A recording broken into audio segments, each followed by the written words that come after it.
ನಾ ಹೇಳೋ ನೀವು ಕೇಳ್ತೀರಿ.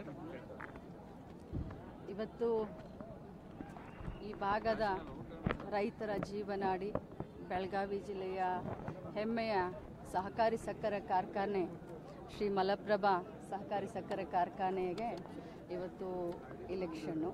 ಈ ಸಂದರ್ಭದಲ್ಲಿ ನಮ್ಮ ನೇತೃತ್ವದಲ್ಲಿ ಚನ್ನರಾಜ್ ಹಟ್ಟಿಹೊಳಿಯವರಾಗಿರ್ಬೋದು, ಕಿತ್ತೂರು ಶಾಸಕರಾದಂಥ ಬಾಬಾ ಸಾಹೇಬ್ ಪಾಟೀಲರಾಗಿರ್ಬೋದು, ಖಾನಾಪುರ್ನ ಶಾಸಕರಾದಂಥ ವಿಠಲ್ ಹಲ್ಗೇಕರ್ ಆಗಿರ್ಬೋದು ಮತ್ತು ಅನೇಕ ಈ ಭಾಗದ ಹಿರಿಯ ರೈತರು, ಯೂನಿಯನ್ದವರು ಇವರೆಲ್ಲರ ಒಂದು ಇಚ್ಛೆಯ ಪ್ರಕಾರ ಇವತ್ತು ಈ ಒಂದು ಇಲೆಕ್ಷನ್ನಲ್ಲಿ ಮಲಪ್ರಭಾ ಸಹಕಾರಿ ಸಕ್ಕರೆ ಕಾರ್ಖಾನೆ ಪುನಶ್ಚೇತನ ಪ್ಯಾನಲ್ ಅಂತ ಮಾಡಿ 15 ಜನರನ್ನು ಚುನಾವಣೆ ಕಣದಲ್ಲಿ ನಿಲ್ಲಿಸಿದ್ದೀವಿ.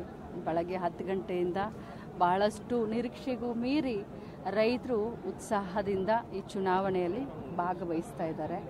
ಒಂದೇ ಒಂದು ಮಾತನ್ನು ನಮಗೆ ಹೇಳ್ತಾ ಇದ್ದಾರೆ, ನಿಮ್ಮ ಕೈಯಲ್ಲಿ ಸಕ್ಕರೆ ಕಾರ್ಖಾನೆಯನ್ನು ಕೊಡ್ತಾ ಇದ್ದೀವಿ, ನೀವು ಇದನ್ನು ಚೆನ್ನಾಗಿ ನಡೆಸ್ಕೊಂಡು ಹೋಗಿ ಅಂತ ಜನರು ಹೇಳೋದನ್ನು ನೋಡಿದ್ರೆ ನಿಜವಾಗ್ಲೂ ನಮ್ಮ ಜವಾಬ್ದಾರಿ ಹೆಚ್ಚುತ್ತಾ ಇದೆ ಅಂತ ಅನ್ನಿಸ್ತಾ ಇದೆ. ಅದೇ ಸಹೋದರಾದಂಥ ಚನ್ನರಾಜ್ ಹಟ್ಟಿಹೊಳಿಯವರ ನೇತೃತ್ವದಲ್ಲಿ ಒಂದು ಪ್ಯಾನೆಲ್ ಮಾಡಿ ರೈತರಿಗೋಸ್ಕರ, ರೈತರಿಗಾಗಿ ಈ ಒಂದು ಶುಗರ್ ಫ್ಯಾಕ್ಟ್ರಿಯನ್ನು ಮತ್ತೆ ಗತವೈಭವವನ್ನು ಮರುಕಳಿಸೋ ಥರ ಕೆಲಸ ಮಾಡಲಿಕ್ಕೆ ಜನರು ಆಶೀರ್ವಾದ ಮಾಡ್ತಾರೆ ಅನ್ನುವಂಥ ವಿಶ್ವಾಸನೂ ಇದೆ. ಮತ್ತು ಅವರು ಕೊಟ್ಟಂಥ ವಿಶ್ವಾಸಕ್ಕೆ ಚ್ಯುತಿ ಬಾರದ ಹಾಗೆ ಸಹೋದರ ಚನ್ನರಾಜ್ ಹಟ್ಟಿಹೊಳಿ ಆಗಿರ್ಬೋದು, ಇನ್ನುಳಿದ 14 ಜನ ಏನು ಚುನಾಯಿತರಾಗಿ ಬರ್ತಾರೆ ಅವರೆಲ್ಲರೂ ಕೂಡ ರೈತರ ಪರವಾದಂಥ ಕೆಲಸವನ್ನು ಮಾಡ್ತಾರೆ. ನಾನು ಈ ತಾಲೂಕಾದ ಮಗ, ಫೌಂಡರ್ ಡೈರೆಕ್ಟ್ರು ನಮ್ಮ ದೊಡ್ಡಪ್ಪ, ನಮ್ಮ ಮಾವನವರಾದಂಥ ಗುರುಸಿದ್ದಪ್ಪ ಹೆಬ್ಬಾಳ್ಕರ್ ಅವರು ಫೌಂಡರ್ ಡೈರೆಕ್ಟ್ರು. ಖಾನಾಪುರ ತಾಲೂಕು, ಕಿತ್ತೂರು ತಾಲೂಕು, ಬೈಲಹೊಂಗಲ ತಾಲೂಕು, ನಮ್ಮ ಇನ್ಯಾವ ತಾಲೂಕು, ಬೆಳಗಾವಿ ಗ್ರಾಮೀಣ ತಾಲೂಕು, ಈ 4 ತಾಲೂಕದಿಂದ ಅತಿ ಹೆಚ್ಚು ಷೇರುದಾರರಿದ್ದಾರೆ. ಸೊ ನಮ್ಮ ಹಕ್ಕು, ಈ ಕಡೆ ಒಲವು ಅಲ್ಲ, ಇದು ನಮ್ಮ ಹಕ್ಕು.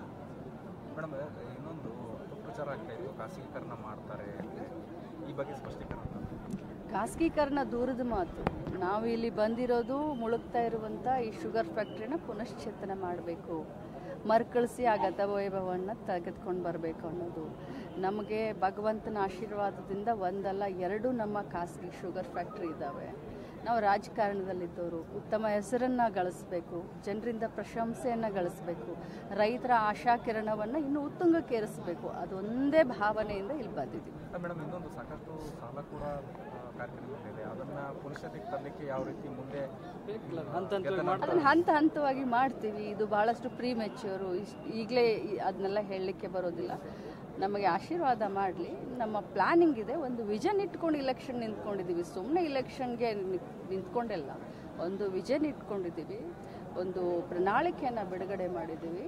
ಅದರ ಪ್ರಕಾರ ನಾವು ಮುಂದೆ ಹೋಗ್ತೀವಿ. We are serious players, we are not time pass players. Thank you.